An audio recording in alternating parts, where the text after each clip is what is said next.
Samdai Kemahasana Padai Chu Hun Sen, President of the Senate of Kingdom of Cambodia, Samdai Maha Ratsapitika Tapadai Kunsadari, President of the National Assembly of the Kingdom of Cambodia and President of the 11 Iptp plenary sessions, Honorable Speakers of the House and Presidents of international organizations, distinguished guests, distinguished heads of delegations, esteemed participations, ladies and gentlemen.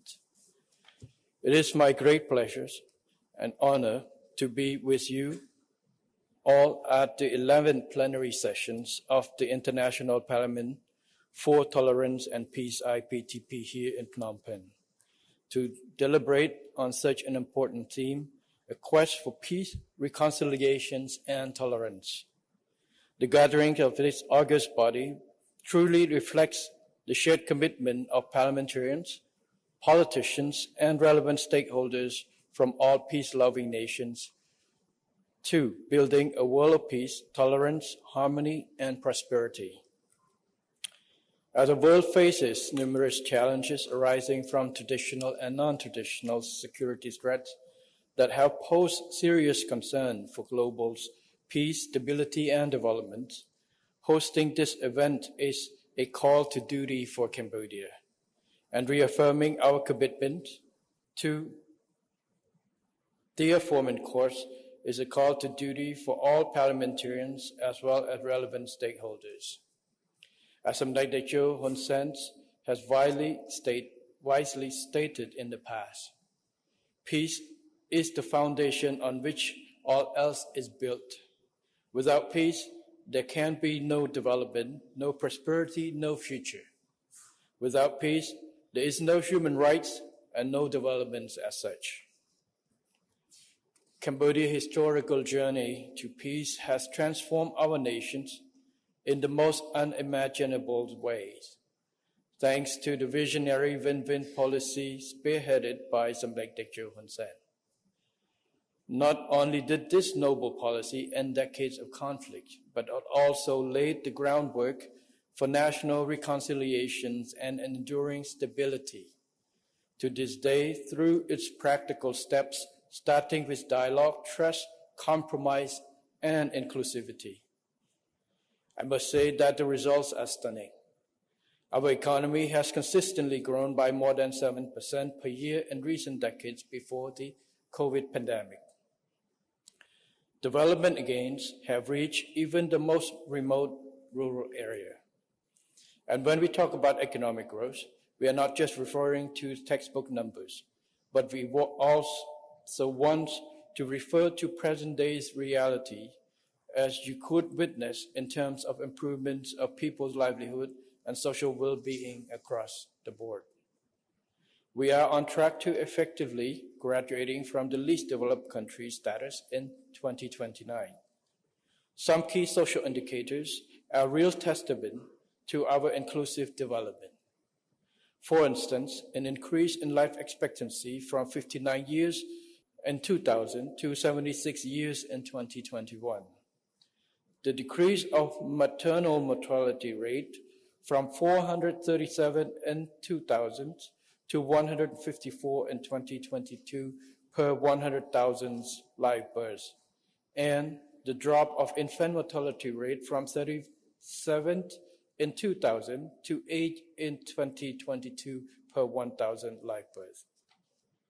Cambodia stands as a living proof of peace transformative power, and we are keen to share this journey of hope to inspire and impart our experience with other countries in their quest for peace and reconciliations. Excellencies, ladies and gentlemen, Cambodia values peace as the cornerstone of our national resilience and rejuvenations. Peace has allowed us to invest in our peoples, our institution, and our future. Under my administrations, I have launched a comprehensive framework for growth, employment, equity, efficiency, and sustainability, entitled the Pentagon Strategy Phase 1. The strategy focuses on 5 key priorities, namely people, road, water, electricity, and technology. Through this strategy, we aim to protect and strengthen our hard-earned peace by creating opportunities for all citizens and supporting communities to strive together. Additionally, priority programs covering health, education, TVET program for vulnerable groups, promote of agricultural productivity, and enlargement of social protection schemes all aim to weave social cohesion, leaving no one behind that is supportive of lasting peace and national resilience. The Pentagon Strategy Phase 1 is both a development roadmap and a resilient peace-building framework, and enhanced quality of life, and the modernization of industry and economy in an inclusive and sustainable manner. Its core principles resonate perfectly with the significance of the launch of the Universal Peace Charter for people and the planet. This Universal Peace Charter, which is being tabled for adoption in this significant event, is a universal peace architecture aimed at strengthening global solidarity and partnership for peace, tolerance, harmony, dignity, and prosperity for humanity. It covers 5 key pillars, namely, 1, conflict prevention, peace-building process and good offices, transitional justice, post-conflict reconstruction and humanitarian and disaster response, and food security and sustainable development in response to climate change. Here it is important that I highlight another extraordinary achievement that Cambodia has made in connecting peace, justice, and tolerance. Delivery of justice during peacetime is equally important as the provision of justice in the post-conflict era. The extraordinary chambers in the courts of Cambodia, the ECCC, or the Khmer Rouge Tribunal, had successfully concluded its criminal trial process to deliver justice to the dead and peace to survivors. The tribunals have set international norms in terms of prosecution on genocide and crimes against humanity.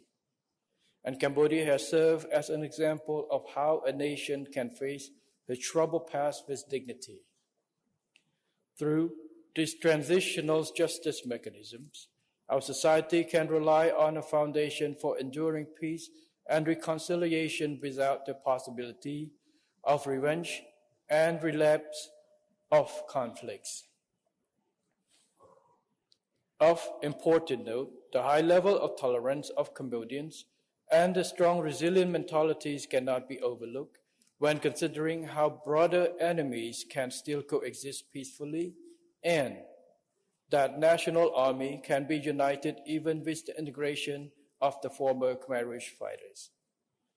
This is a painful experience for many survivors, but for the sake of unity and harmony, people choose to let bygones be bygones because they knew that they were victims of war and they did not create.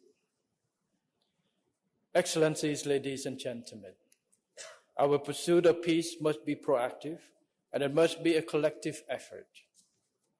It is crucial that we mobilize greater participation of all states and non-state entities, including the private sectors, private foundations, think tanks, and other civil society organizations.